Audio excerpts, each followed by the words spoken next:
अस्सलाम वालेकुम नाजरीन, मैं हूं मुनीज़े जहांगीर और आप देख रहे हैं प्रोग्राम स्पॉटलाइट।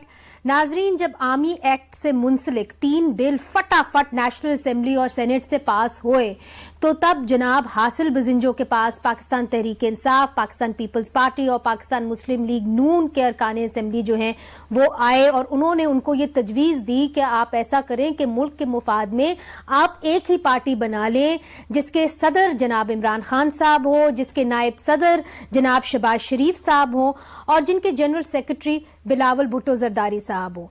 उन्होंने ये भी कहा कि आप ऐसा करिए कि आप इस पार्टी को इसका एक गॉडफादर भी चूज कर लीजिए, एक चेयरमैन आप चूज कर लीजिए जो चौधरी शुजात साहब हों। इसलिए चूंकि चौधरी शुजात साहब जो हैं वो PMLQ के सरबराह हैं और आपकी जो तीनों पार्टियां हैं आज वो PMLQ बन चुकी हैं। नाजरीन, आपको याद होगा कि पाकिस्तान मुस्लिम लीग काफ जो है उसको किंग्स पार्टी कहलाया जाता था और जनरल मुशर्रफ ने इस पार्टी को बनाया था। तो जो हासिल बजिंजो साहब हैं वो इस तरफ इशारा क्यों कर रहे हैं उनसे पूछेंगे, मगर सबसे पहले देखते हैं कि उन्होंने और क्या कहा जब ये तीनों बिल्स जो हैं सेनेट से और नेशनल असेंबली से फटाफट पास। तो नाजरीन, आज हमारे साथ हैं सेनेटर हासिल बजिंजो साहब, नेशनल पार्टी के अहम रहनुमा हैं और सेनेट की मुख्तलिफ कमेटियों के मेंबर हैं। इनमें नेशनल सिक्योरिटी और आबी वसाइल जो हैं वो अहम हैं।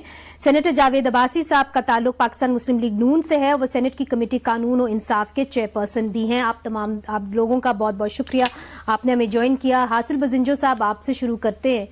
एक तरफ से आप मायूसी का इजहार कर रहे हैं, दूसरी तरफ ऐसा लग रहा है कि आप मजाक कर रहे हैं। तो आप क्या वाकई में मजाक कर रहे हैं या आपको लग रहा है कि जो अब सियासी मंजरनामा बन रहा है, तमाम पार्टीज जो हैं वो एक ही तरफ जा रही हैं और उनका एक ही बयानिया होगा, वोट को इज्जत दो, ताकत का सरचश्मा अवाम है, वो सब कुछ मिक्स हो जाएगा और जो मेन बयानिया होगा वो एक ही होगा सारी तमाम जमातों का? देखिए जी, ये कहना कि ये तमाम जमायतें इकट्ठी हो गई हैं, अब ये सारे मसाइल हल कर लेंगे, तो मैं समझता हूँ कि ये जमायतें जो इकट्ठी हुई थी वो इस हुकूमत की कमाल नहीं है, इसमें हुकूमत का कोई रोल नहीं बनता है, क्योंकि ये आर्मी एक्ट का मामला था, ये चीफ ऑफ आर्मी स्टाफ का मसला था, ये एक्सटेंशन का मसला था, इसीलिए आपको ये सारी पॉलिटिकल पार्टियां एक पेज पे लगी। अदरवाइज इस हुकूमत के मामलात पे अभी तक कोई एक पेज पे इस हुकूमत से हो ही नहीं सकता है। अगर आज के वाकये को आप अपने सामने रख लें, जो आपने खुद जिक्र किया, जो मैंने नहीं देखा है, जो AROI में जो कुछ हुआ, तो इन लोगों के साथ एक पेज में होना जो जावेद अब्बासी साहब के साथ हुआ वो हमारे साथ है जी। जी। तो दूसरी बात ये देखें, जहां तक आर्मी एक्ट का ताल्लुक था, हमारा एक अपना ओपिनियन है। हमें किसी एक फर्द से कोई इख्तलाफ नहीं था, हमें बाजवा से कोई जाती ख्वाहिश भी नहीं था, कोई इख्तलाफ भी नहीं है। बल्कि बाजवा साहब में जब बीमार हुआ था, he was the first man कि उसने मुझे मेरी हालपुरसी की। मगर बात ये थी कि हम असूलन समझते थे कि जो एक्सटेंशन ऑफ द आर्मी है, आर्मी चीफ है, ये बुनियादी तौर पर होना ही नहीं चाहिए किसी जगह पे, क्योंकि हमने इसमें पूरी second world war, first world war, Iraq Iran जंग, इजराइल अरब वार, इन सब में ढूंढा तो हमें ऐसी कोई चीज नहीं मिली जो दुनिया के किसी ट्रेडिशन में ये शामिल नहीं है। तो हमारी राय है कि हमारे मुल्क में ये नहीं होना चाहिए। इसमें से न किसी की फौज की मुखालफत की बात थी, न हिमायत की बात थी। हमारा एक सोच है, हमारा एक नजरिया है। माफ हासिल साहब, मगर ये पोजीशन तो पाकिस्तान मुस्लिम लीग नून की भी रही है, आपकी तो बड़ी कुर्बतें रही हैं मियां नवाज शरीफ साहब के साथ, आपकी राय को वो बड़ी अहमियत देते हैं। क्या आपसे उनका कोई राब्ता हुआ, आपने उनसे कोई बातचीत की, कुछ पूछा कि क्या हो गया कि आप वोट को इज्जत दो के बयानिए से आके आपने अब एक्सटेंशन के ऊपर आपने जो है वो तमाम जमातों ने इकट्ठे मिलकर वोट दे दिया? नहीं, मेरे ख्याल में मुझे ना उन्होंने हमसे कोई कांटेक्ट की, ना हमने उससे कोई कांटेक्ट की। हमने एक कोशिश की दरमियान में कि APC की एक मीटिंग हो इस बिल को पास करने से पहले, या रहबर कमेटी की मीटिंग हो। मौलाना साहब के पास भी गए थे, मौलाना साहब ने हमें कहा कि आप बुला लें इसको, मगर हम इसमें कामयाब नहीं हुए। बुनियादी तौर पे दोनों जमात, ज़ाहिर हम सब अलायंस में मौजूद थे, किसके रहबर कमेटी की शक्ल में, APC की शक्ल में, मगर नून ने भी हम लोगों से बात नहीं की और पीपल्स पार्टी ने बात नहीं की, मुझसे नहीं बल्कि पख्तूनख्वा मिली आवामी पार्टी से बात नहीं की, JUI से बात नहीं की, क्योंकि बात तो इन सबसे होनी चाहिए थी कि फिर एक मुश्तरका चीज आते। फिर देखिए, जब आप, मेरी राय है कि अगर इस बिल को थोड़ा सा आप अमेंड कर लेते, देखिए अगर आपने इख्तियार देना है एक वजीर आजम को, क्यों इख्तियार देंगे? Why not parliament?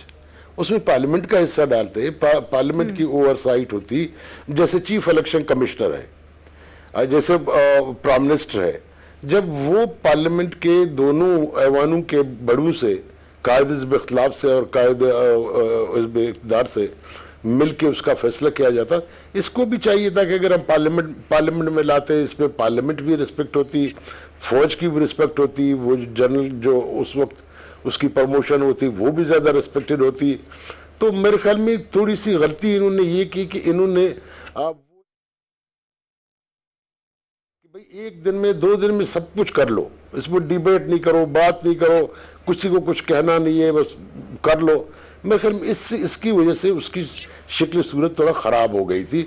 अगर ये थोड़ा सेंसिबल काम करते, चीजों को आते, थोड़ा उसमें अमेंडमेंट्स लाते, शायद इसको इतना बुरा शक्ल नहीं होता, इतना नून को भी अपनी वर्कर्स की तरफ से इतनी चीजें फेस नहीं करनी पड़ती, पीपल्स पार्टी को फेस नहीं करनी पड़ती। हासिल साहब, आपने जिक्र किया शर्मिंदगी का, तो जावेद अब्बासी साहब मेरे साथ बैठे हुए हैं। जावेद अब्बासी साहब, आप पिजन शो के ऊपर कुछ ही घंटे पहले थे, जहां पे एक वफाकी वजीर एक बूट लेके आ गए और उन्होंने कहा कि ये सब कुछ जो है ये फौज करवा रही है और उन्होंने ही आपसे करवाया है। तो अगर इस किस्म के बयानात अब हुक्मरान जमात दे रही है और इधर हासिल बजिंजो साहब कह रहे हैं कि आपको अगर बातचीत करनी, अगर आपने ये करना ही था तो आप कम से कम मुशावरत कर लेते, एक कंसेंसस बिल्ड कर लेते, अपने इत्तेहादियों को साथ लेके चलते, तो फिर शायद ये शर्मिंदगी आपको देखनी ही ना पड़ती। बिस्मिल्लाहिर्रहमानिर्रहीम, बहुत शुक्रिया।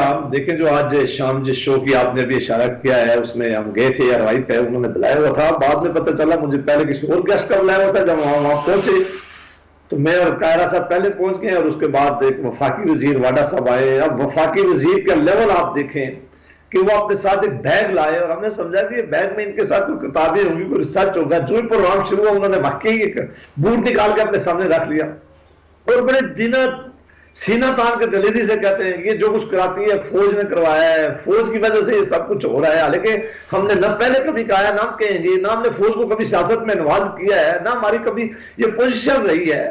लेकिन उनकी ऐसी बातें जो थी, ऐसी गिरी हुई बातें थी कि उस लेवल पे मैं तो गिर ही नहीं सकता था। ना कायरा साहब, हम सियासी लोग हैं, हम इशू पे बात करते हैं, हम अपनी मौके भी देते हैं, दूसरे का मौके भी सुनते हैं। लेकिन एक वजीर, वफाकी वजीर, इस मुल्क की कितनी बड़ी बदकिस्मती है कि कौन लोग वफाकी वजीर बन गए हैं, किस पोजीशन के लोग वफाकी वजीर बन गए, जहां हासिल खान जैसे लोग बैठा करते, वहां वाडा साहब बैठा हुआ है। फिर ऐसे ही जवाब आने चाहिए थे। जावेद अब्बासी साहब, उनका रोना तो अलग, मगर जो हासिल बजिंजो साहब आपको कह रहे हैं कि अगर आप मुशावरत कर लेते और फौजी स्टाइल के अंदर 2 दिन के अंदर फटाफट बिल्स को आप नेशनल असेंबली और सेनेट से ना पास करते। मुझे याद है कि मियां नवाज शरीफ साहब ने भी खत लिखा था शहबाज शरीफ साहब को, जो मंजर आम पे आया, जहां उन्होंने कहा कि आपको इस तरह नहीं दिखाना चाहिए कि जो पार्लियामेंट है वो रबर स्टैंप है, आपको इसके ऊपर मुशावरत करनी चाहिए। खुर्रम दस्तगीर साहब जो है वो अमेंडमेंट्स लेके बैठे हुए थे, पाकिस्तान पीपल्स पार्टी के पास अमेंडमेंट्स थे, आप लोग हक्का बक्का रह गए, अमेंडमेंट्स आपके हाथों में रह गए और फटाफट 2 दिनों के अंदर अंदर 20-20 मिनटों के अंदर वो सेनेट से भी और नेशनल असेंबली से पास हो गया। तो अब जब आपको वफाकी वजीर ये कहते हैं तो what ground are you standing on to say कि नहीं जी हम ऐसा नहीं हुआ?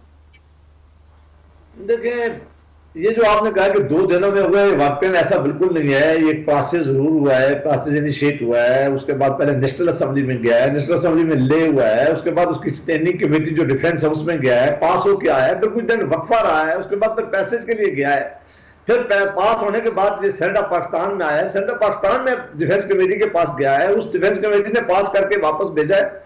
बड़ी पार्टियों ने असूली तौर पर फैसला कर दिया था, उन्होंने पहले दिन कह दिया था। देखिए, मामला समझने की जरा कोशिश है। जब जनरल बाजवा साहब को एक्सटेंशन इमरान खान साहब की हुकूमत ने दी है, किसी ने कोई इतराज नहीं किया, ना मुस्लिम लीग ने इतराज किया है, ना पाकिस्तान पीपल्स पार्टी ने इतराज किया है, ना JUI ने किया है, ना इवन का हासन खान साहब की जमात ने किया है। सब इस मामले में खामोश। एक्सटेंशन तो पहले हो गई थी, ये मामला सुप्रीम कोर्ट ने उठा लिया। बात क्यों नहीं लोग खुल के करते कि कोर्ट ने अगर ये मामला किया था तो उन्हें डिटरमाइन करना चाहिए था इस इशू को। उन्होंने ये मामला पार्लियामेंट में भेज दिया। पार्लियामेंट में पहले भी नहीं, मगर इसके ऊपर रुक जाएंगे। आपने जो बात कही है ये अहम है जावेद साहब, ये बात आपने बड़ी अहम की है कि सुप्रीम कोर्ट ने मामला खराब किया, क्योंकि जी जी वो मामला पार्लियामेंट के पास उन्होंने क्या भेजा है, वो जजमेंट पढ़ने वाली है। उन्होंने कहा है कि आप दो काम करें, एक आर्मी चीफ का टेन्योर जो है वो देखेंगे कितना होना चाहिए। आर्मी चीफ का टेन्योर पहले भी 3 साल था। आर्मी चीफ को किसी खास हालात में एक्सटेंशन मिलनी चाहिए। एक्सटेंशन कौन देगा? प्राइम मिनिस्टर ने, कैबिनेट, फेडरल गवर्नमेंट। ये पहले भी दी है, आप नहीं दी, जनरल कियानी साहब को मिली है, बाद में मियां नवाज शरीफ साहब ने जनरल रहीम को नहीं दी है, इसमें कोई शक नहीं।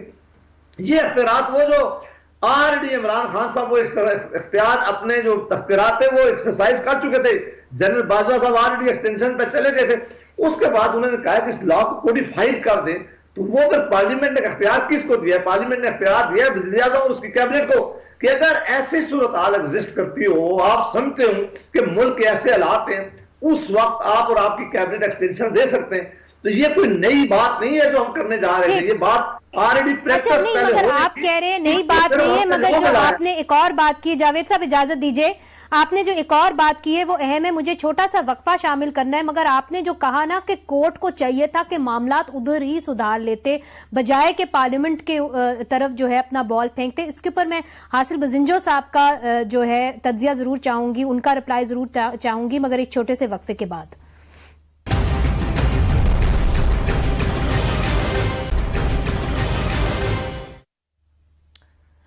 वेलकम बैक नाजरीन। हासिल बजिंजो साहब, ब्रेक से पहले जावेद अब्बासी साहब ने कहा कि जो सुप्रीम कोर्ट है उसको जो मामला था चीफ ऑफ आर्मी स्टाफ की मुद्दत मुलाजमत में तौसी का, पार्लियामेंट को देना ही नहीं चाहिए था। उनको चाहिए था कि मामला कोर्ट के अंदर ही खत्म कर देते। दूसरी तरफ वो ये कहते हैं कि जो बिल्स थे वो तो डिफेंस कमेटी में गए थे, वहां पे बातचीत हुई थी, तो हमने जल्दबाजी के अंदर बिल पास नहीं किए, और अगर हमने राइट्स दिए हैं या ताकतवर किया है तो हमने प्राइम मिनिस्टर को किया है ताकि वो अपनी मर्जी से एक्सटेंशन दे सके। तो इसमें हर्जी क्या है? देखिए, हर्ज इसमें कोई नहीं है। जावेद साहब बैरिस्टर भी हैं माशाल्लाह, हमारे लॉ कमेटी के चेयरमैन भी हैं। मुझे मेंबर था, मुझे निकाल दिया उसने, तो वो मुझसे और आपसे दोनों से लॉ बेहतर जानता है। और जो बातें उसने की, देखें कोर्ट के सुप्रीम कोर्ट के पास 2 ऑप्शन थे। कोई अगर नहीं जाता तो सुप्रीम कोर्ट भी कुछ नहीं करता। जब आप सुप्रीम कोर्ट के पास गए थे तो सुप्रीम कोर्ट के पास 2 ऑप्शन थे।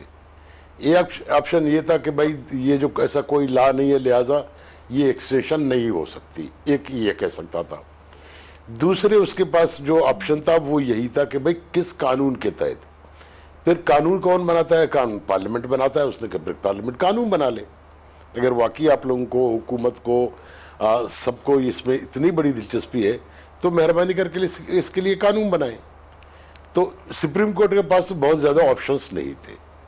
रही हमारी बात, मैं बिल्कुल जावेद अब्बासी साहब के से एग्री करता हूं कि वो डिफेंस कमेटी में गई। वो किस तरह डिफेंस कमेटी में गई, कितनी देर लगी, कितनी देर में पास हुई, और नेशनल असेंबली में और सेनेट में हम लोगों ने इसको किस तरह पास किया, कितनी जल्दी में। या मुझे याद है जब 58(2)B पे हम लोगों ने जब इसको पास किया था तो इतनी उदम मची थी यहाँ पे। उस वक्त मोहतरमा बेनज़ीर भी जिंदा थी और नवाज शरीफ भी इकट्ठे थे, और पहली दफ़ा उनको हम लोगों ने बिठाया भी साथ था। तो उस वक्त एक हंगामा मच गया कि जी पार्लियामेंट को नहीं पूछा जाता है, पार्लियामेंट की बेइज्जती हो रही है, कोई इसकी परवाह नहीं करता है, मिनटों में बिल पास करते हैं। एक हंगामा खड़ा हो गया। मगर जाहिर है कि अब इसमें भी बिल्कुल ऐनी हमने यही किया, इस पर डिबेट कर सकते थे, हमारे साथ मशवरा होता, अमेंडमेंट लाते, ज़्यादा खूबसूरत करते। मैंने कहा कि वज़ीर आज़म को क्यों सारा इख्तियार होना चाहिए? इख्तियार पार्लियामेंट को होना चाहिए, ये इख्तियार दूसरे लोगों को होना चाहिए, कैबिनेट को क्यों होना चाहिए? देखिए, पहले जो वजीर आजम को इख्तियार मिला था वो तो एक दफा इस्तेमाल हुआ है प्रैक्टिकली, बाकी तो जनरल जो खुद हुक्मरान थे अपने आप को खुद उन्होंने एक्सटेंड किया, उनको किसने पूछा है?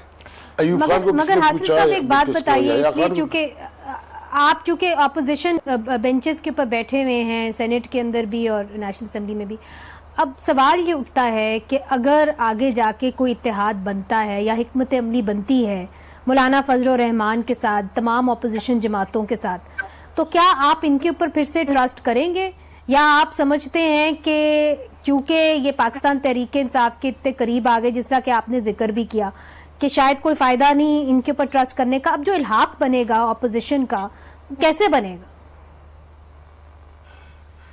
देखिए, मैं समझता हूं कि बहुत सी चीजें हैं जो ऐसा नहीं है कि एक अमल से हम सारी अपोजिशन बिखर जाएगी। अब बहुत सी चीज़ों पे हमें उन पे एतराज़ होगा, कुछ चीज़ों पे हमारे शायद उन पे एतराज़ हो। तो मैं समझता हूं कि इसके बावजूद भी जो APC है उसको कम से कम अब भी मैं नुकसान पहुंचाने के हक में नहीं हूं, और नून को भी रियलाइज़ करना चाहिए और पीपल्स पार्टी को भी रियलाइज़ करना चाहिए। इतनी मेहनत से हमने APC बनाई है, ठीक है, एक आध पे आपका इख्तलाफ भी हो सकता है, एक आध मसले पे आपका झगड़ा भी हो सकता है, मगर इसका ये मतलब नहीं है कि हम APC को लपेट लें। मैं कम से कम अब भी APC के हक में हूं। ओके, जावेद अब्बासी साहब, हमने देखा कि आज एक जो है मियां नवाज शरीफ साहब अपने खानदान के साथ एक कैफे में थे, वो मंजरे आम पे आई, उसके ऊपर काफी हलचल हो रही है। क्या शहबाज शरीफ साहब वापस, अगर उन्होंने लीड करना है पाकिस्तान मुस्लिम लीग नून को, जिस तरह हासिल साहब कह रहे हैं कि हम APC को फिर से रिवाइव करना चाहेंगे, तो उसके लिए मुशावरत होगी, बातचीत होगी दीगर जमातों के साथ, तो क्या उनका कोई इरादा है वापस आने का? और अगर उनका इरादा नहीं है तो एहसन इकबाल साहब जो है इस वक्त वो जेल में हैं, फिर शाहिद खाकान अब्बासी साहब जेल में हैं, तो कलीदी किरदार इसमें कौन अदा करेगा? और आपकी कोई इंटेंशंस भी हैं इसके अंदर कोई कलीदी किरदार अदा करने की कि ऑपोजिशन को आप साथ लेके चलें, मुशावरत करें? एक तो हासिल खान साहब का मुझे बड़ा एहतराम है, मेरा जाती भी बहुत ही करीबी रिश्ता है उनके साथ, और मैं तो ऐसा सोच भी नहीं सकता कि लाख कमेटी में वो तो हासिल खान साहब ने खुद फैसला किया, और मैं जो उनकी सारी बातों से भी इत्तेफाक है।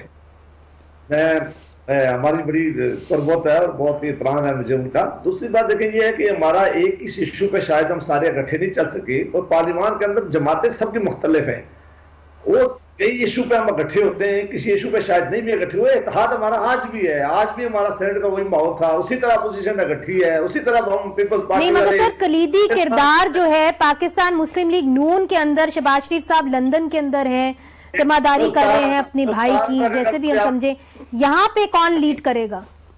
अगर जान में अमान पाऊं, अगर मुझे जवाब देने दे, तो मैं कह रहा था कि मियां शहबाज शरीफ साहब गए थे। जी जी जी जी, जरूर जरूर जरूर, इंशाल्लाह कुछ ही दिनों में वापस पाकिस्तान में आएंगे। वो लीडर ऑफ द अपोजिशन है, पाकिस्तान मुस्लिम लीग बड़ी जमात है पार्लियामान के अंदर इस वक्त, वो अपना पूरा रोल प्ले करेंगे। हमारी जमात के सारी बाकी लीडरशिप यहाँ मौजूद है, नेशनल असेंबली में, सेनेट में, हम पूरी तरह इफेक्टिवली काम वहां बैठ के काम कर रहे हैं। कोई वैक्यूम हमने बिल्कुल एक मिनट के लिए पैदा नहीं होने दिया है। ये कुछ फैसले ऐसे होते हैं जो दूरदराज उनके नताज होते हैं, मुल्क के इंटरेस्ट में बात फैसले होते हैं। बात दफा अपोजिशन किसी एक इशू पे सारे इकट्ठे नहीं भी हो सकते। इस हुकूमत के खिलाफ हमने जो इत्तेहाद बनाया हुआ था वो हम सारे कायम है। हम समझते हैं कि हुकूमत जो है ये डिलीवर नहीं कर सकती, हम समझते हैं कि ये ऐसी हुकूमत है जो पाकिस्तान को मुश्किलात में फंसा दी है, हम समझते हैं कि इसने इस मुल्क की इकानमी तबाह कर ली है, हम समझते हैं कि इस मुल्क के सीरियस गवर्नेंस के इशू में। बहुत बहुत शुक्रिया जावेद अब्बासी साहब, आई एम सॉरी मेरे प्रोग्राम का वक्त बिल्कुल ही खत्म हो गया है, इस सेगमेंट का वक्त बिल्कुल खत्म हो गया। हासिल बजिंजो साहब आपका भी बहुत बहुत शुक्रिया। तो जनाब हासिल बजिंजो साहब और जावेद अब्बासी साहब दोनों ये कह रहे थे कि इस वक्त जो अपोजिशन का इत्तेहाद है उसको आगे चलना चाहिए, APC जो है उसको मजीद और फाल करना चाहिए, और एक जो है वो इशू हो गया है जिसके ऊपर अपोजिशन तमाम इकट्ठी नहीं थी, मगर आगे बढ़ते हुए अपोजिशन को इत्तेहाद के साथ आगे बढ़ना होगा। नाजरीन वक्फा लेते हैं, वक्फे के बाद जो इत्तेहादी हैं हुकूमत के वो क्या सोच रहे हैं, बिलखसूस MQM एक बहुत बड़ी इत्तेहादी है, उन्होंने खदशात का इजहार किया है, एक उन्होंने मिनिस्ट्री भी छोड़ दी है, उनसे भी पूछेंगे। आज GDA की भी मुलाकात हुई है गवर्नर सिंध से, वहां पे क्या बातचीत हो रही है और वहां पे क्या तशवीश है, हम जानेंगे एक वक्फे के बाद।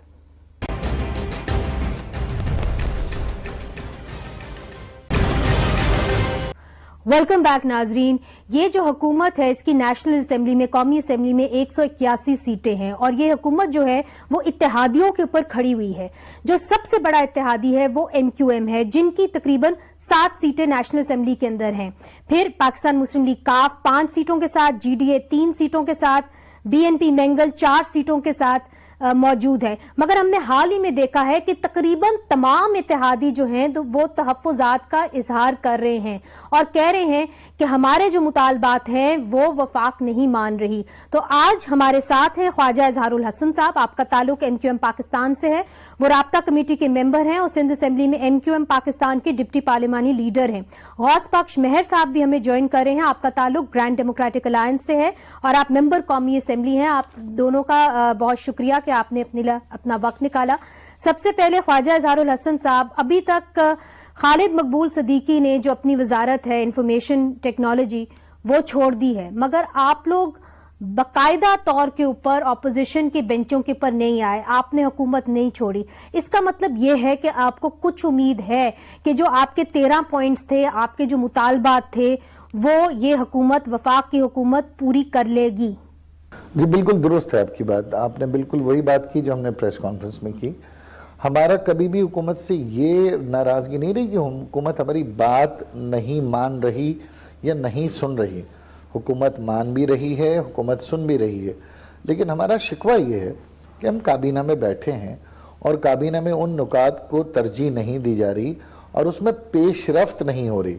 पहले तो हम इस गुमान में थे कि शायद कुछ ना तजुर्बेकारी की वजह से है, लेकिन फिर हमारा शिकवा ज़ाहिर वज़रा से भी है, गवर्नर सिंध से भी है कि उसके अंदर जो एडमिनिस्ट्रेटिव मेजर्स इनिशिएट किए जाने हैं। देखें, काम तो होगा अपने मतलूबा टाइम पर, 3.5 साल में यकीनन हो सकता है कि बहुत सारे हमारे नुकात इस टेन्योर में हल ही ना हों, लेकिन कम से कम इनिशिएट किया जाए, एडमिनिस्ट्रेटिव स्टेप्स लिए जाएँ, जिस वजह से हमने इन नाराज़गी का भी इजहार किया और बहसीत कन्वीनियर खालिद मकबूल सिद्दीकी भाई के ऊपर एक दबाव भी था, सवाल भी थे और उन्होंने पार्टी के सामने चीज़ रखी तो पार्टी ने तय किया कि हम इत्तेहादी रहेंगे, लेकिन हम काबीना में नहीं बैठेंगे और मुज़ाकरात जारी रखेंगे। मगर असद उमर साहब ने हाल ही में ये कहा कि खुद वजीर आजम साहब फरवरी के महीने के अंदर आएंगे और इनॉग्रेशन करेंगे, जो नए प्रोजेक्ट्स हैं उनके हवाले से उन्होंने कहा। तो कुछ उम्मीद वो भी आपको दे के गए और आपसे उनकी बातचीत भी होती रही। उन्होंने कहा कि नहीं, कोई ऐसी गलत फहमी हो गई है, कोई ऐसी बात नहीं है, हम जल्द ही जो इनके मुतालबात हैं उनको हम एड्रेस करेंगे। तो आपको कुछ उम्मीद है असद उमर साहब से कि वो जो आपके मुतालबात हैं उनके ऊपर पूरे उतर पाएंगे? देखिए, मैं बड़ा कैटेगोरिकली कहना चाहता हूँ, हमारी तमाम मीटिंगों में तमाम वज़रा ने, मैंने आपसे कहा, हमारी बात मानी है। वो तस्लीम करते हैं कि हमारे जो मुतालबात हैं वो सिर्फ हमारी ज़ात के लिए नहीं है बल्कि कौमी मफाद के मुतालबात हैं, कराची के मुतालबात हैं जो एक माशी हब है, हैदराबाद में पुखा, सक्कर, नवाबशहर। लेकिन एक चीज़ जो हम महसूस कर रहे थे और कर रहे हैं, मैंडेट नहीं है किसी के पास, मैंडेट प्राइम मिनिस्टर साहब के पास है। तो तमाम लोग, असद उमर साहब भी जो तशरीफ़ ले गए हैं वो यही वादे पे ले गए हैं कि आपकी बात दुरुस्त है, इसका जो प्रोसीजर है वो प्राइम मिनिस्टर साहब से डिस्कस करके इसका मैंडेट लेना है। ज़ाहिर है प्राइम मिनिस्टर साहब हर वक्त मौजूद नहीं है, ना वो अवेलेबल होते हैं, लेकिन मैंडेट इनमें से किसी का, इवन गवर्नर सिंध के पास भी मैंडेट नहीं है।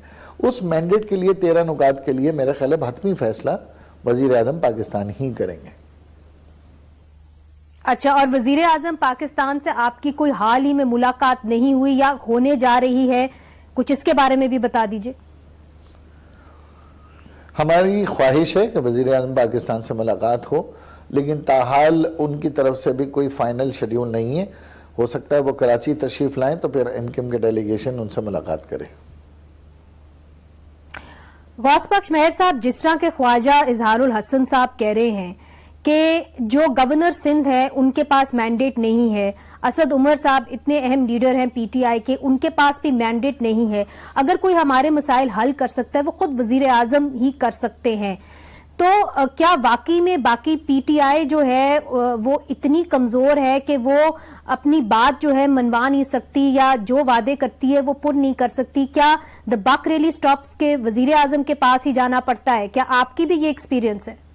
देखिए जी, ये कुछ चीज हमें समझ में नहीं आती है। जो मिनिस्टरों के पावर है, मिनिस्टर वो काम भी नहीं करना चाहते, बात है हमें शिकायत जो है मिनिस्टरों से, मिनिस्टर जो है कैबिनेट मिनिस्टर का काम है कि कलीग को एमएनए को सेटिस्फाई करें, काम उनके सुने और जो काम कर सकते हैं। हमें तो ये नहीं कि प्राइम मिनिस्टर और हर चीज में इन्वॉल्व हो, हमारे तो ऐसे मसले छोटे छोटे हैं जिनके साथ तो मिनिस्टरों का मसला है कि वो उन चीजों को सेटल कर सकते हैं, लेकिन वो करना नहीं चाहते, उनको करने नहीं आते, कोई रुकावट है कि हमें चीज समझ में नहीं आती है।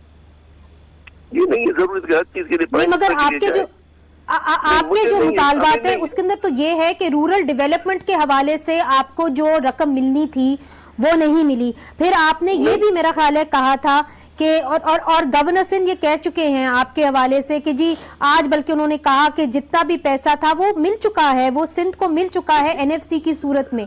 तो आज जब प्रेस कॉन्फ्रेंस हुई जहां पे पीर पगाड़ा साहब साथ खड़े हुए थे गवर्नर सिंध के साथ, तो उनके साथ खड़े होते हुए उन्होंने ये कहा कि जी सिंध को तो सारी जो अपना फंड है वो एनएफसी की सूरत में मिल चुका है। देखिए जी, वो गवर्नर को फोकल पर्सन बना है, गवर्नर के पास वो मिला है, वो हमारे प्रपोजल लिए गए लेकिन अभी तक हमारे यहाँ फील्ड में पहुंचे नहीं। और दूसरे जो हमारे एमएनए को फंड पिछले साल थे वो भी तक रिलीज नहीं हुए हैं। रोज तो वो मिनिस्टर उसके लिए कहता है वो मिनिस्टर, लेकिन ऐसी इतनी बात नहीं है कि गवर्नमेंट को छोड़े या गवर्नमेंट को ब्लैकमेल करें, हम उनमें से नहीं है। हम गवर्नमेंट को ब्लैकमेल करना चाहते हैं न हम छोड़ना चाहते हैं, नहीं कोई ऐसी बात की हमारी तरफ से हुई है किसी से। तो फिर आप अपनी ना वजारत छोड़ेंगे ना हुकूमत को छोड़ेंगे। इस वक्त जो है आप पाकिस्तान तहरीक इंसाफ की हुकूमत के साथ डट के खड़े हैं, आपके तहफ़्फ़ुज़ात थे, आपने जरूरी समझा कि आप वो सामने लेके आए, बात सिर्फ इतनी सी है। नहीं कोई ऐसी बात नहीं थी, हमने कोई उनको तहफ़्फ़ुज़ात कहा नहीं कि ले आए, आगे सामने ले आए या नहीं ले आए। ऐसे ही गवर्नर साहब ने विजिट किया था अपने साहब से बात करने के लिए, ऐसे गपशप भी उसमें बातें भी सियासी लाजमी होती हैं, लेकिन जैसे एमक्यूएम कह रही है वैसे हमें कोई ऐसी प्रॉब्लम नहीं है। अच्छा ख्वाजा अजहर साहब से बात कर लेते हैं। ख्वाजा अजहर साहब, आप लोगों के जो मामलात हैं वो ज्यादा संगीन हैं। फिर एक तरफ से ये भी बात आई कि शायद आप लोग 2 मिनिस्ट्रीज चाहते हैं, एक नहीं चाहते, मगर आपके पास फरूख नसीम साहब जो है उनको लॉ मिनिस्ट्री मिली हुई है, आप उनसे लाताल्लुकी का एक तरीके से इजहार करते हैं। अगर करते हैं तो फिर आप क्यों नहीं कह देते कि वो एमक्यूएम से अलहदा हो जाएं? चूंकि जो आपकी जितने भी कॉलीग्स हैं उन्होंने बातचीत की है टीवी चैनलों के ऊपर, उन्होंने तो ये इम्प्रेशन दिया है कि वो वजीर आजम पाकिस्तान तहरीक इंसाफ के अब ज्यादा करीब है बनिस्बत एमक्यूएम के। पहली चीज तो 2 बातें मैं बड़ी क्लियर कर दूं कि ना हमें फंड्स बराह रास्त चाहिए, ना हमने अपने कोई एमएनए एमपीएस के लिए मांगे, हमने तो प्रोजेक्ट्स मांगे हैं मेयर साहब के साथ, एचएमसी के साथ, क्योंकि ये डोमेन उनका है। दूसरा, ना ही हमें वजारत चाहिए। ये बहुत कैटेगरीली बता रहा हूं कि माजी में बात जरूर हुई थी 2 वजारतों की, उसके बाद एमक्यूएम ने खुद मना कर दिया कि हमें दूसरी वजारत ना दें, हमारे 13 नुकात जो प्रोग्राम हैं उसके ऊपर अमल कर दें जो कौमी सतह के मसाइल हैं। 140A की पिटीशन पेंडिंग पड़ी है, सेंसेस है, डेवलपमेंट है, यूनिवर्सिटीज़ हैं, ये मसाइल हैं। तो मैं बहुत ही जिम्मेदारी से एमक्यूएम पाकिस्तान की राब्ता कमेटी की जानिब से मुत्तफ़िक़ा तौर पर यह फैसला आपको कहना चाहता हूँ, हमें कोई वजारत नहीं चाहिए, ना ही हमें ये वजारत वापस चाहिए। हम चाहते हैं, हम इत्तेहादी हैं। मगर ख्वाजा अजहरुल हसन साहब, फरूख नसीम साहब जो इस वक्त लॉ मिनिस्टर का बड़ा अहम ओहदा संभाल के बैठे हुए हैं, आपकी पार्टी से उनका ताल्लुक है, आपकी पार्टी में वो रह चुके हैं, अहम रहनुमा रह चुके हैं, उनकी क्या पोजीशन है? क्या वो इंडिपेंडेंट हैं? क्या वो आपकी पार्टी के साथ हैं? क्या वो पाकिस्तान तहरीक इंसाफ के साथ करीब हो गए हैं? उनकी क्या स्टेटस है और आपकी पार्टी का क्या मौक़िफ़ है इसके ऊपर? देखिए, फरूख नसीम साहब एमक्यूएम के एमपीएस के वोटों से सेनेटर बने हैं, वो एमक्यूएम के सेनेटर हैं। हमने अब बड़ा कैटेगोरिकली कहा कि उनके ऊपर इस वक्त बहुत ज़्यादा कौमी सलामती की और हुकूमत की जिम्मेदारी है। हमने उन्हें इस मुश्किल में नहीं डाला, ना उनसे मुतालबा किया, ना हमने उनको मुस्तफ़ी होने के लिए किया। और हम ये बात तस्लीम करते हैं कि वो हमारे ही सेनेटर के साथ साथ हुकूमत के एक बाएतमाद वजीर भी हैं। फिलहाल इस नहज पर एमक्यूएम नहीं गई कि उनको भी ये कहती कि वो इस्तीफ़ा दें, इसलिए उनके एमक्यूएम में होने, हुकूमत में होने, दोनों बातें की, क्योंकि वो जो काम कर रहे हैं वो कौमी सतह का काम कर रहे हैं, वो एक कानून और इंसाफ की अहम तरीन मरतबे पे फाइज हैं। वो एमक्यूएम का भी काम है, पाकिस्तान का भी काम है। आपने कहा कि आप इस नहज पे नहीं पहुंचे कि आपने उनको कह दिया कि इस्तीफा दें, तो ये बताइए कि क्या आप लोग सोच भी रहे थे कि आप फरूख नसीम साहब को कहें कि नहीं इस्तीफा दे दें आप, चूंकि आप एमक्यूएम को अब रिप्रेजेंट नहीं करते? क्या ये बातचीत हुई आपकी पार्टी में? अगर हम सोच रहे होते तो जरूर कह देते। यकीनन ये ऐसी कोई चीज डिस्कशन में नहीं आई, वरना प्रेस कॉन्फ्रेंस में कहते। पहले दिन से प्रेस कॉन्फ्रेंस से मौक़िफ़ यही रखा हुआ हमने कि हमने उनसे मुतालबा नहीं किया। अच्छा, फारूक नसीम के हवाले से एक और सवाल, मगर आज हमने देखा कि एक रिपोर्टर थे, उन्होंने बहुत सारे सवालात किए गवर्नर सिंध से जब वो जीडीए के साथ जो है प्रेस कॉन्फ्रेंस कर रहे थे, तो उन्होंने ये भी कहा कि ये कहा जा रहा है कि मार्च के अंदर ये जो हुकूमत है जा रही है। आपको क्या लगता है? हमें तो ऐसा नहीं लगता है कि गवर्नमेंट जा रही है। क्यों गवर्नमेंट जाएगी? गवर्नमेंट को सपोर्ट है, सब साथ है, मेजोरिटी है। पहली जमाने में एक मिनॉरिटी गवर्नमेंट थी, वो भी चली थी, तो उसको तो मेजोरिटी क्यों चाहिए गवर्नमेंट? ऐसी कोई बात नहीं है। ठीक ठीक, ख्वाजा इजहार साहब आपसे भी यही सवाल करूंगी। खुदा हाफिज। देखें, मुखालिफ दो ही जमाते हैं ना इस वक्त, PMLN और पीपल्स पार्टी। हमारा हुकूमत मुखालिफ किसी भी जमात से ना कोई राब्ता है, ना ही हम हुकूमत मुखालिफ किसी तहरीक का कोई हिस्सा है। हम हुकूमत के साथ हैं और हम नहीं देख रहे कि हुकूमत कहीं जा रही है। हुकूमत रहेगी और हम जमहूरियत को मजबूत करने के लिए हुकूमत के साथ खड़े हैं। लेकिन हमारे इन मुतालबात पर जितना जल्दी हुकूमत अपना रद्द-ए-अमल दे, जितना जल्दी रिस्पॉन्स दे, जितना जल्दी इनिशिएट करे, उतना ही हमारे वोटर्स, हमारे शहरी सिंध के लोग, हमारे लोग मुतमईन होंगे। बहुत बहुत शुक्रिया जनाब ख्वाजा इजहारुल हसन साहब, गौस बख्श मेहर साहब। तो नाजरीन, MQM और GDA का मौक़िफ़ जो है वो यहाँ पे बयान कर रहे थे। उन्होंने कहा हमें तहफ़्फ़ुज़ात हैं, GDA ने कहा तहफ़्फ़ुज़ात इतने नहीं हैं, बस थोड़ी बहुत प्रॉब्लम्स हैं हुकूमत के साथ, मगर MQM के तहफ़्फ़ुज़ात हैं, मगर वो चाहते हैं कि ये जो हुकूमत है ये चलती रहे और उनको नहीं नज़र आता कि इस हुकूमत को इस वक्त कोई भी खतरात है। आज के लिए नाजरीन इजाज़त दीजिए, खुदा हाफ़िज़।